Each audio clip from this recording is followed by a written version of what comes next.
So 20 20 for from Rashford, 15 for Højlund. That's 35. that's 35. We're asking for 10 from Sancho, which is 45. 10 from Anthony, which is 55. Go How on. many Bruno gonna get already? Anthony and Sancho need to get 20 combined. Yeah, that's why I said 10 each for them. Yeah. All right, Bruno was saying 10 as well. Bruno's gonna get 12. Bruno's gonna get at least 12. Amrabat is going to give us mad, like the pressing ability and the physicality. He is, bro, he's so important. Everyone was talking about De Jong. Like, he's going to be what De Jong would have been to what we were trying to do in terms of the balance he'll give with Casemiro, because he's a 6/8. He can play without Cas, or he can play ahead of Cas, and he can carry the ball as well, and he mashes people up, bro. Is he he's a ball carrier like that? He's a clampers, bro. Okay, like he'll pick up the ball. You know what? He's a volume passer as well. Fiorentina, like top 3 rated possession teams in Italy. People think, when you play for Italy and whatnot, like playing Italy, you're not a volume part. Like he actually, he passes the ball a lot, and we need that next to Casemiro because he's not really a passer. He's a destroyer who gives the ball to the next man.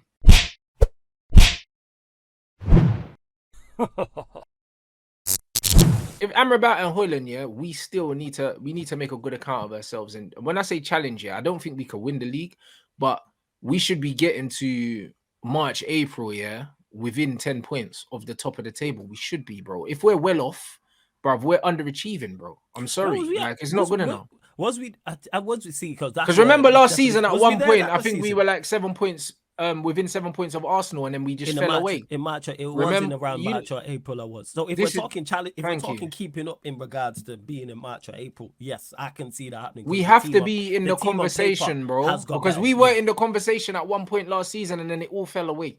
We need to be in the conversation going into March, April time. We have to be. I'm sorry, because it's funny you might say that as well, because I was actually on the show yesterday, and I was saying, if you think about it, what you just said there, when we went into that Crystal Palace game, when we drew in the last minute, we were 7 points or 5 points. I think 5 points off if they had a game in hand, right? But now we've got Onana, which is part of the spine. You've got Mason Mount, as much as people don't like it, it's still part of the spine centrally. Højlund, part of the spine striker, and Amrabat, part of defensive midfield spine. All of these are central players in terms of when you're looking at the pipe down the middle. Sure. And that is integral when you're trying to go for a Premier League or whatever. So I actually said on the show, the fact that Arsenal have got Declan Rice and they've got Timber and they've got Havertz, who's how many of them are actually coming into the team and starting? Probably only Declan Rice. Yeah, but bro, start. Like you said, Højlund and Amrabat is spine. Mount is spine. Onana spine. Start. So they start for us. So why can't I'm not trying? By the way, I'm not trying to gas us up, United fans. In the no. You're speaking facts. I'm being realistic in terms of if we've improved the spine. Basically, we was only 5 points off of the game in hand in February. Why shouldn't we be able to bridge the gap with Arsenal, who are potentially the ones meant to be challenging City? Do you get the logic?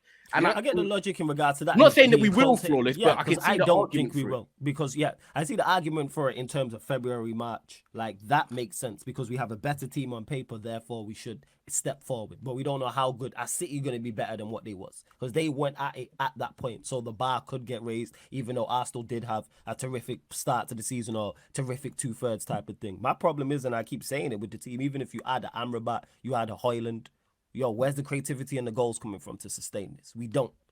That's the big issue. We are asking for our attackers all to get personal best pretty much. Who do you label as our creative players? That's the problem. Who is our creative players? Would you not say Sancho if he can create? You don't think Anthony can create? Sancho will create. So we're asking Anthony and Sancho both to create much more than they did last season. Sancho, Bruno. Who else? We're asking Bruno to have a personal best. Anthony, hey, bruv. This is my point. Is look at the players we're asking to improve. We're asking our attacking players to improve on both fronts and have personal best in both of those areas. We're asking Bruno, Mount, who else did you say? Anthony and Sancho all to have much better seasons than they had last season. We're asking 4 players not only to create. Do you not think they can score a lot more? Personally, no. This is where Bruno Mount now. We have to understand, what we have done as a team in it and where we have changed. Because if you understand the manager's philosophy and how he wants us to play, understand the majority of the chances that we create is going to be from pressuring the other team into making mistakes, just like how Sancho got his goal. Do you understand? If you watch Liverpool, how many times you see Liverpool play through teams? They don't really. Do you know what I mean? They bypass the midfield a lot. They win the ball higher up. I think Liverpool had the best stats in the league for winning the ball in the opposition's defensive third. I think they were highest in the league. And a lot of their goals come from that. Winning the ball, catching teams in transition, and then you force them into a mistake. Salah one-on-one either squares it to someone or he scores. When you look at Salah's assists, even most of them, him squaring the ball across the goal. Facts. Do you know what I mean? The same with Nunes and all these guys. This is how you create chances now. It's not the intricate passing through the lines and how it used to be. Obviously, Trent every now and again can play an absolute worldie of a pass. But, bro, Liverpool are going straight from the goalkeeper into their wide men. Like, come on, bro. Like, so just because we haven't got with us, that's why we signed Onana, because we want to press higher up the pitch. So then Martinez around. Casemiro does not have to slot in like a little centre back. He can get high up the pitch.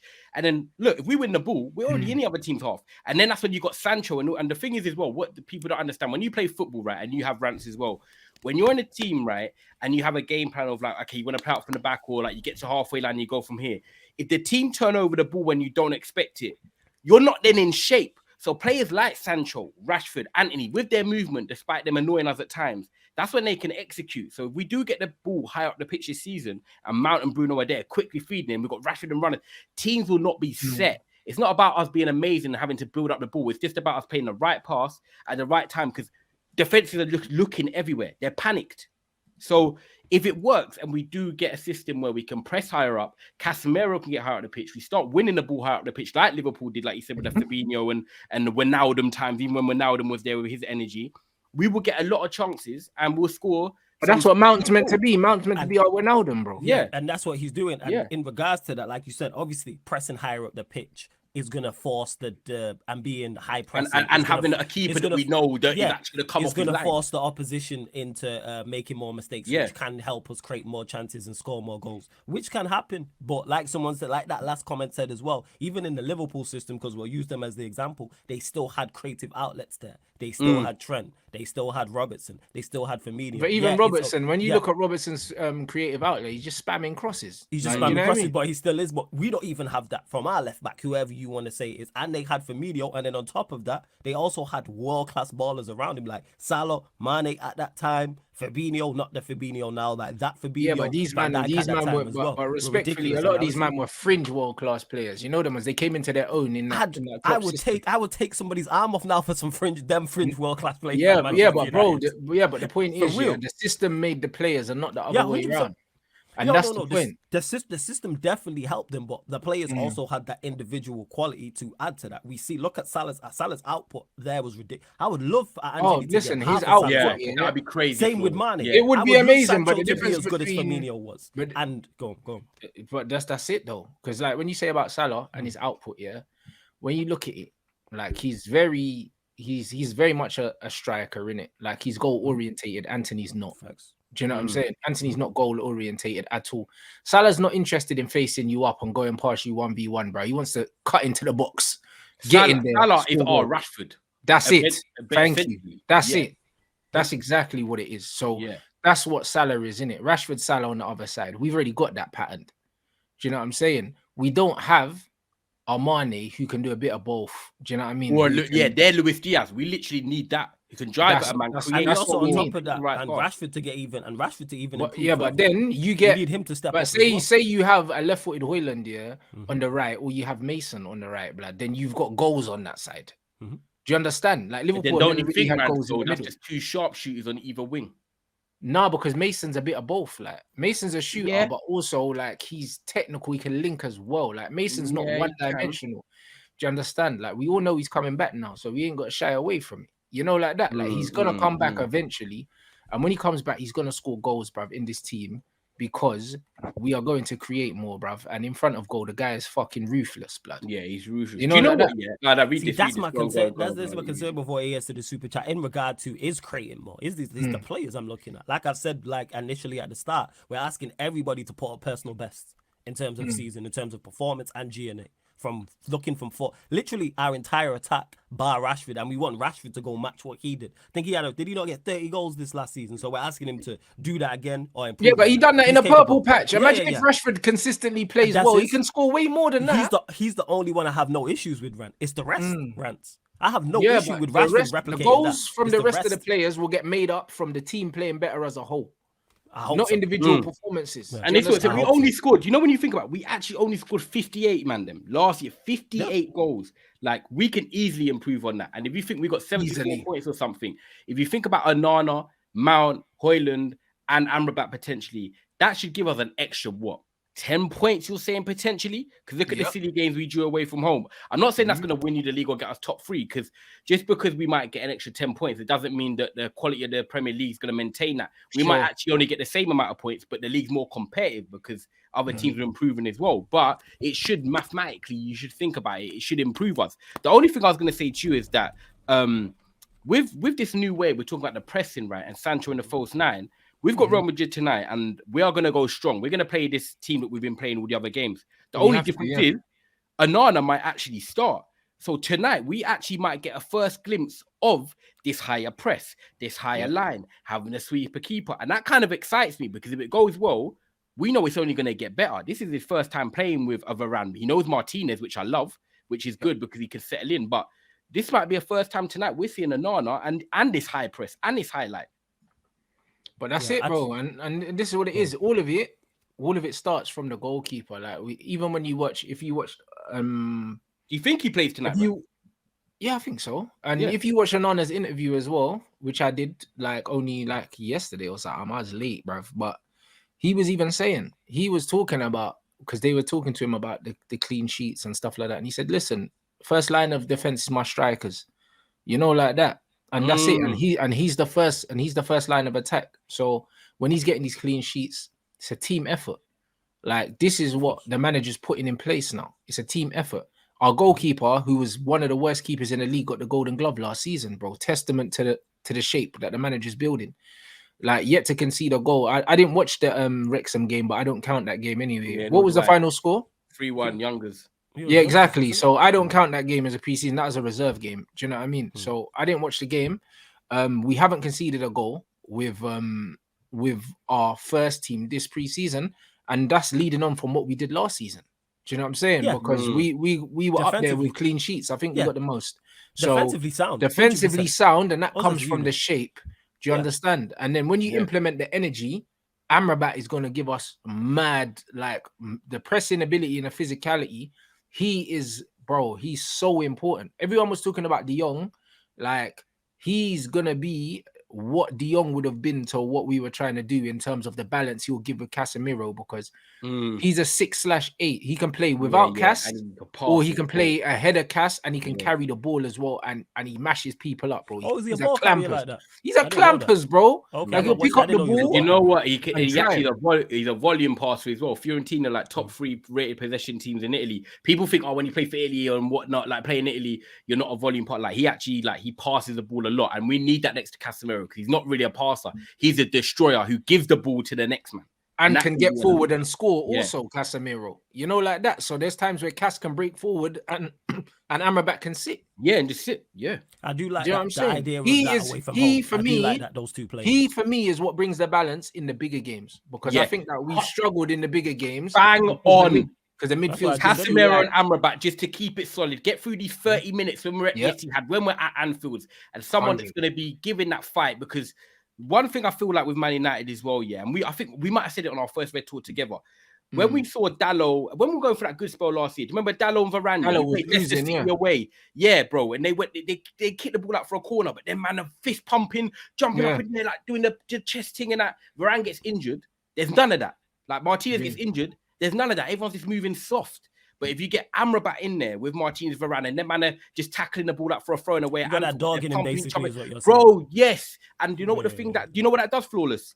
That stands out to a manager, because if I free on the coach, say, on a touchline, and we've got Amrabat doing that for us, and then you're watching, I'm just going to throw Sancho or Rashford out there, and then, man, are ducking from challenges, and then, man, we're going to be like, wait, Amrabat's doing this, but you, man, are not even feeding off the energy and doing that. So it raises the levels of everyone's fight and tenacity in the team. And like Rant said, you need that in them big away games. If we have Amrabat and Casemiro in there who are hunting like dogs, and Martinez Varane behind them, the rest of the team have to follow. It's called setting the example. We don't have enough man setting the example right now.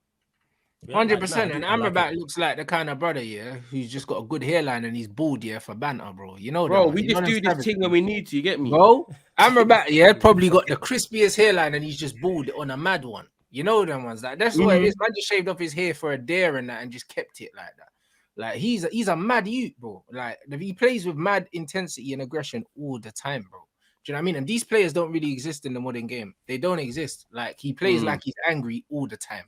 You know that, and we need that, bro. Because when you got him and you got Casemiro in these big games, yeah, it's all well being able to play ball, but bro, like the Man United we grew up on, yeah, they weren't the best ball playing team. No, you have to have spoilers in there. You have to have spoilers. We knew how to win. It doesn't matter. You win ugly, you win pretty, 100. You win whatever. Win. You get me? We were on clampers, bro. We were on clampers. When it came down, we used to go hybrid clamps. Yeah, you know, like that. Clamps. That was it. We knew it was clamps, bro. We knew that we couldn't play ball with them, but we didn't need to. We stopped them from playing. Similar to what we done in the friendly, we stopped them man from playing because we pressured them. You understand? And that's what we're gonna do to teams this season, innit? And that's why I think the chances are gonna come from. People can say, "Oh yeah, our mistake," but bro, Liverpool are the masters of that, bro. Every time you play Liverpool, you're making mistakes because their men are relentless, bro. Yeah, they capitalize on it. They do. I just don't have as much faith in our attacking players. That's what this is. Like, take Rashford out of it. I look at these. It's the whole team, though. It's the whole team, bro. Like, don't take sweaty goals, pass it across. Nah, it is with sweaty goals, but you're going to just need more. Like I said, we're going to need more. A lot of these, man, like I said, one player scored over double figures last season. So we're going to need much more than that. We're going to need these man and I just don't have faith in these man. But do you know what? Playing devil's advocate to it, flawless. The season Sancho and Anthony had obviously was quite poor. Garnacho was injured and coming into it in and out. Do you know what I mean? So he didn't, and Bruno was just Bruno. But I feel like as much as I agree with you in terms of you don't have faith in them, in my head, I'm thinking, okay, they're at Manchester United. You're playing under Eric Ten Hag, who's going to have more of his footballers now with Onana and Mount and whatever he wants to do joining. So he can now play this 3-1-6. In my head, I'm like, the talent is there. These players are not crap, of course. It's just unlocking them. Surely they can't have as bad a season as they did last year. So if anything, we should see progress. Do you get me? We should, but I don't put it past. You know what I'm saying? And that's all I'm saying. I don't put it past these men. I don't, because this is how many conversations. But then who does that fall on? Then does that fall on Ten Hag, or does that fall on the players? It falls on Ten Hag because this is now more of his team and his mind, and it also falls on the player as well. How much you want to portion blame to whoever is a whole different conversation. But how many take Anthony out of it? How many times have we had conversations about these attackers' improvement? Where's Bruno's improvement been? I think we've just got to take Bruno with Bruno. Bruno is Bruno. We know what he's going to do. See, that's it. Mount. This is what I'm saying. There's no faith. Mount. Honestly, Mount I think we're seeing the best Bruno now. We're seeing the best Bruno now. Like Bruno was the Bruno that came into Man United was a false image because he was playing shit, but he was getting stats. You know the ones there, and even though that dried up, calmed down a little bit now. I feel like there's composure to his game at the moment a bit more. Yeah, that's it. Bruno is more of a team player now than he's ever been. Yeah. He's never going to be a top player. That's fine. But the manager doesn't need him to be that. The manager needs him to be the guy that runs around, that's playing volume passes, and that keeps the intensity for the team. And he stays fit. That's what the manager needs him for. That's why the manager brought in Mount as well. It's going to be an intensity thing. Amrabat will be an intensity thing, but also Amrabat's better on the ball than both of them. Do you understand? And Cass has a certain level of intensity as well in his game. Do you know what I mean? When you look, he was playing Hannibal intensity. The manager's not hiding what he's trying to do now. No, he's fucking not. Like it's and I have there, no issue really. with it. Yeah, intensity. I have no issue with the style with like he's trying to play because you mentioned it there with Amrabat. Amrabat gives you the intensity off the ball, but is also good on the ball. That's what it is. Like if but there's not many players in world football like that. There isn't as good off the ball as on the ball. Well, that's what it is. But it's about just even getting to a competent level with one or the other. If you want someone who's high intensity off the ball, I get that. But like I said, it's just these. I'm looking at these attackers. I'm like, I don't see you, man, improving to that to get goals. And I'll be worried if we're sat here in 10 months' time and these attackers aren't improved. I'll be real with you, flawless. I'm expecting them, and I'm also. How many goals did we score last season? They should improve. They should. How many goals did we score last season? 58 in total. Was it 58? All right, cool. So cool. I'll put my neck on the line then. 58. I'm saying we score at 75. least. I'll say 80. Is this Prem? You know what? I tell you what will make it easier. Yeah, Prem. Let me look what the rivals and that done around us. Yeah, that's what it is. Yeah. Like I said, I need man because even Tyler mentioned it there. Even man improving before we get to that. It's like, I say 70. I say 75. Okay, yeah, here we go. This is a good. This is good. This is actually a great way of looking at it. Right, I'll go for it. Cool. Man City 94. These are goals scored, by the way. Man City 94. Arsenal 88. United 58. Newcastle 80. I'm sticking on 80. Yeah. I want 80 goals. Go on. There we go. Newcastle 68, Liverpool 75, Brighton 72, and Tottenham 70, and that's up to 8. We talk about Liverpool, having we the come best third in the Premier League, and they've got 75. So we they can scored. get that. Liverpool scored 17 more than us, and we still finished above them. Well, there you go, because our defensive record's brazy, and that's why when we start scoring goals, we should be in the conversation. This is what I'm saying. Liverpool outscored us by that much and still finished behind us. Our defense and our structure is very good, bro. That's testament to the manager. Yeah. Facts. I think we can get 80. We scored the second least in the top 10. Only Fulham, who finished 10th, got 55. And then Villa got 51. 80 goals, Man United, bro. So 80 goals I'd be pushing out. So let's say Rashford gets 20. So let's say 60 in between the rest. How we breaking that? So what would the numbers have to be from the rest? Hey, Flawless, I'll be real, bro. Like, it doesn't matter who scores the goals. You know, bro. If Mason Mount gives me 8, that's but what I think I'm asking. Flawless is trying to say to you, where do we make up? No, that's what I'm asking is where. The point I'm making. It's not going to be hard. Højlund's going to score. Remember, Sancho was away on a mental health break and came. But he only played like 3 months. Do you know what I'm saying? Anthony as well. Anthony's got to score more. The point I'm making is, I'm not saying who. I'm saying I'm asking. No, I'm asking where would they have to be? I'm not saying. Okay, I'm saying how would it be broken down? Okay, now here I'm gonna Flawless. I'll go Højlund. So we're talking about 20 goals being made up. Højlund has to score 10 for me in the Premier League if he comes in. So Højlund 10, so that's minimum 10. Okay, so that's 10. I think Sancho and Anthony combined can definitely at least get 7 more between them easily. That's 4 and 3. 4 for Anthony, or 3 for Anthony, 4 for Sancho extra. I think Bruno Mount. So what's the total? But before we continue, so what would be the total numbers for Sancho and Anthony? They need to get 20 combined. They need to get 20 goals combined. So we're looking for 20 from Rashford. This is just hypothetical in it to try and break this down. 20 from Rashford. We're looking 10 from Højlund. 10 from Sancho. Højlund needs to get more than 10. I think Højlund needs to get 15. Okay, so 15. Okay, so 20 from Rashford. So 20 from Rashford, 15 for Højlund. That's 35. We're asking for 10 from Sancho, which is 45. 10 from Anthony, which is 55. How many Bruno gonna get already? Anthony and Sancho need to get 20 combined. Yeah, that's why I said 10 each for them. Yeah, Bruno's gonna get 12. Bruno's gonna get at least 12. I don't think so. And if he's 10? Rashford will be on penalties this season, I think. So we're saying Bruno 10, so that's 65. You know what I'm saying? I wouldn't even say 10, bro. In the Premier League, Bruno, midfielders are on 8 goals. Yeah, they don't. So you're saying 8. Okay, so that's 63. Bruno, give me 8. Mason Mount, give me 8. That's, you know what I mean? That's already 16 between them. 71. That's 71. And then you know what? We're gonna get a couple. And then Casemiro's gonna get you. Casemiro's gonna get you 8. Yeah, Casemiro always get a couple headers. Okay, so that'd be like. I think Cass scored nearly 10 goals last season. Yeah. In the Premier League, he got 4 or 5. Cassie probably scores 5 this season. He got 4 or 5. Yeah, bro. Cass can get you a 5. Do you know what I mean? Last season. You know what? Put it this way, he's not gonna be here. I'm gonna put my neck on the line. If I'm seeing a Tottenham team hit 70 last year under that football, we can hit 75. 75, 80 goals next season we're getting, bro. And also our defensive record does not. Garnacho as well. Someone even put in the comments. Yeah, Garnacho can get you 8 as well. He can. So that's about 8. All right, okay. And that's why I wanted to break it down.